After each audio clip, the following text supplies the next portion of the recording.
Opinion, Ekitigate and NA 38, Have We Forgotten So Soon? By Idoko Ainoko. Editor's note: in this piece, Idoko Ainoko, a public affairs commentator, writes about 38 senior military officers that were forcefully retired by the Nigerian Army. Ainoko also analyzes the circumstances for which the officers were retired and their participation in partisan politics in the past Ekiti state election.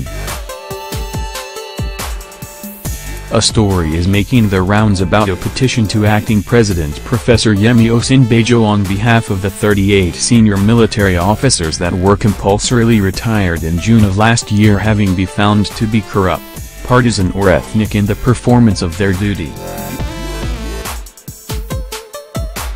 The petition, written on behalf of the disgraced officers by one Barrister Abdul Muhammad, produced headlines like "How Buratai, Dan Ali and Al Nizakin destroyed the lives of 38 senior army officers."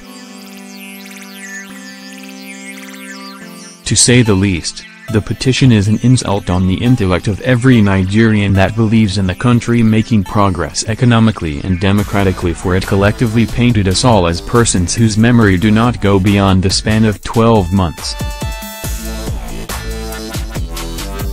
The document is a slight on the integrity of Professor Osinbajo by insinuating that he lacks the capacity to personally and independently decipher events and bereft of capacity to recall whose import he was aware of at the time of their making.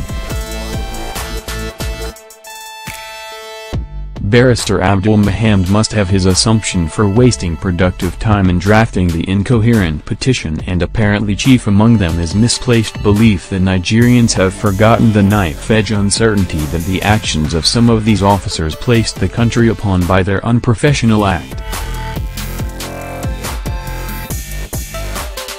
If the lawyer was genuinely deluded, the citizens have the painful burden of asking a pertinent question: have we forgotten so soon? How can we forget that some of these officers that are today being portrayed as saints took it upon themselves to descend into the arena of politics? They were this close to polarizing the military along political lines. So nauseous were their conducts that they were on the verge of foisting their own brand of power through the barrels of gun on the people by actively conniving to sabotage the ballots as the only recognized means for the people to express their desire and choice of leaders. Does this lawyer seriously think the disgraceful act engaged in by someone like Brigadier General Ella Imomo, who sat in a hotel room to pervert the will of Ekiti people and bestow the disaster called Aofeosis trait that should be allowed to persist in Nigeria's revered military? If the brigadier was punished for maliciously and criminally abusing troops under his command and corrupting them to tarnish that which they were sworn to protect in the small enclave that is Ekiti State, why should those that repeat the same bad behavior on a national scale not be dealt with on a more intense scale? Perhaps, the expectation was that they would be left in place after threatening Nigeria's democracy, so that they would be in place to strike a final damaging blow at a time of their choosing. There is no point wasting too much time detailing the damage done by those that were shown the way out for dipping their hands in the public till in acts that ultimately led to the death of some troops. But in a country where even convicted thieves and corruption suspects on trial are feted as the credible opposition, one is barely surprised that the disgraced officers are the latest on the list of those that are now considered victims that must be immediately canonized, washed with media bleach and presented as saintly frontrunners in the next general elections. It is best we do not raise the issue of those that were ethnic champions among the retired officers. It is to the credit of such failures that we owe the mutation of ethnic agitation that has become a sing-song in the land. If elite military men sank into the opprobrium of seeing their nation as less than their ethnic stock when matters are reckoned, then there is no basis to expect nationalism from a barely educated and definitely unenlightened artisan or petty trader. It is the realization of such banality that has made the crimes of the former officers in question deserving of the punishment meted out in more. It will therefore appear the group of 38 misled their lawyer because being a learned fellow he must know the implication of trying to pull a fast one on Nigerians and Professor Osinbajo.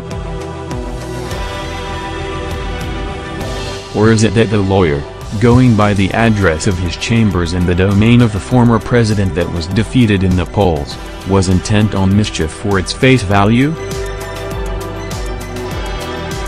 This could be another in the series of the spoilers that have been lined up to paint the current government in bad light. It is apparent in the new desperate bid to taint the Minister of Defense, Mr. Mansur Dan Ali, Chief of Defense Staff, General Abayemial and Isaacin, and the Chief of Army Staff, Lieutenant General Tukur Yusufu Buratai.